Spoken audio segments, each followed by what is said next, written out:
So here I'm going to demonstrate my masking method that I use repeatedly when I'm creating one of my characters.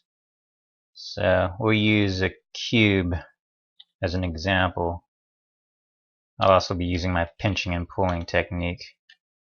And I'll make the lines thicker so you can see it. So I got a rectangular cube here.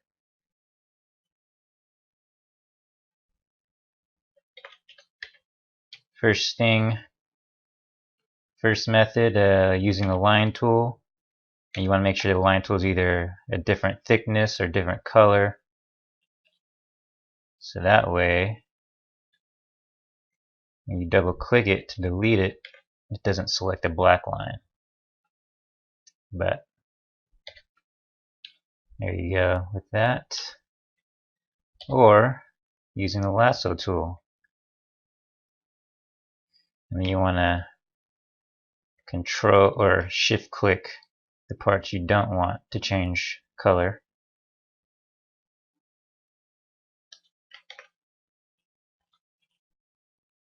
And I have the snapping tool magnet on so that when I'm pinching and pulling it snaps to any edges. This helps me make clean work. A smoothing tool shortcut isn't working for some reason, so I do it manually over here. You can see how it's snapping into place like that, making sure there's no kinks. It'll snap into any little kinks. If there's no kinks, it'll just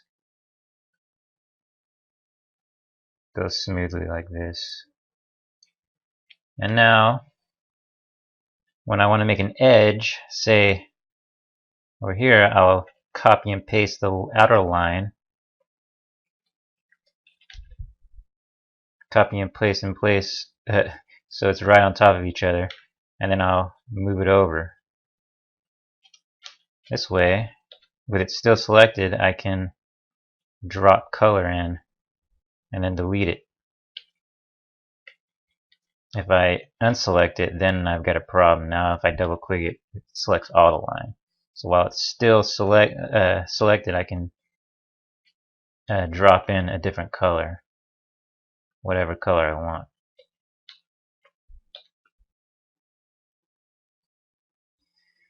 And you can do this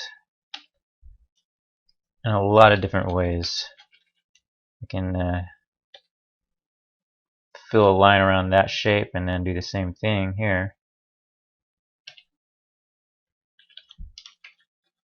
But this is a technique I use everywhere. And then again, the lasso tool, classic way of doing things, much quicker but less precise, more organic. And so you have the method in which I create my edges. And you can see how this would work on edged items like swords as well. Really quickly here. Mirroring a symbol. Copy and paste the line in place. While it's still selected, throw down a color or a shade.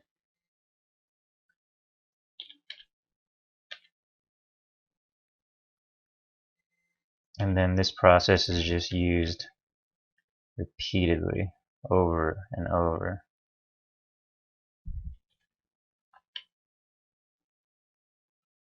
Real quick, do it here. Throw down a darker shade. Copy and paste. the line with it still selected, throw down a highlight, and then use a lasso tool to maybe put accents.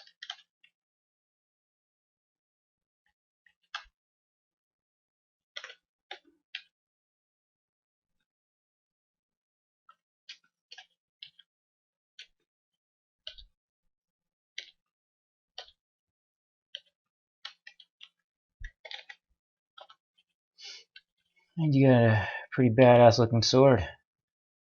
Not. But you get the idea.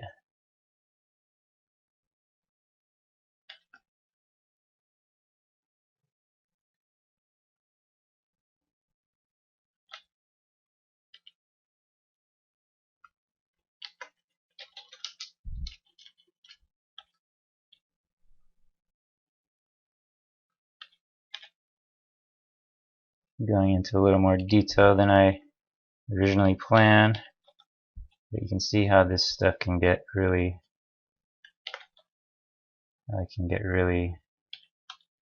involved.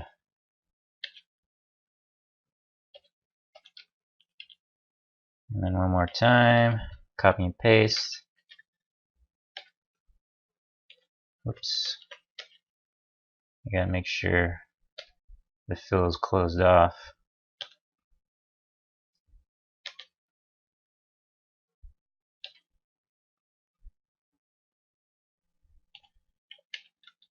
Oh, yeah.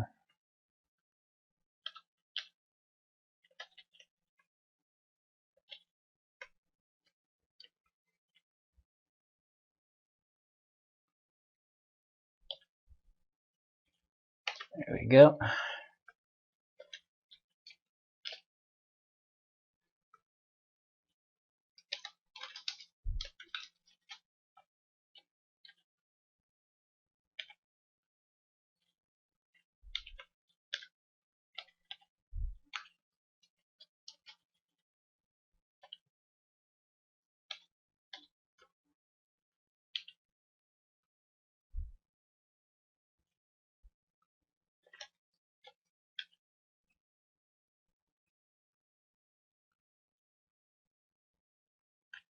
Copy and paste.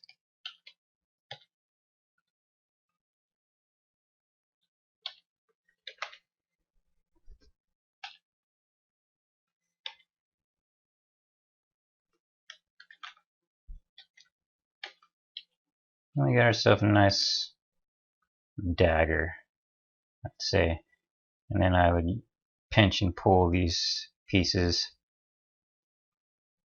until I found a shape I like.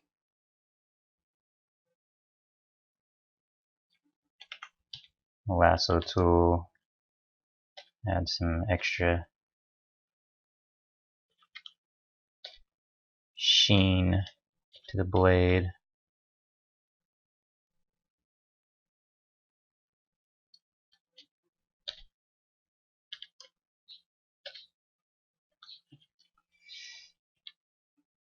You can do the same thing with the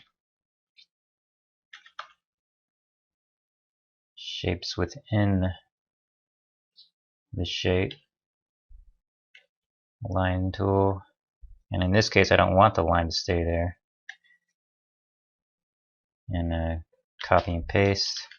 Actually, not copy and paste, because I want to delete the line, just move the line. And then throw in a darker shade. Create this sort of border within the blade. Another technique that I just learned that you can start using, just use the line as your highlight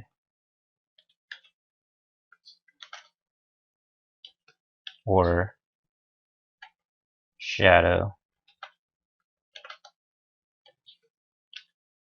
So there you go. A more in-depth look on masking with the line tool and lasso tool. The copy and paste method I use repeatedly when I'm creating my characters. Oh, and the pinching and pulling. Sounds kinky. Alright, back to the Fiend.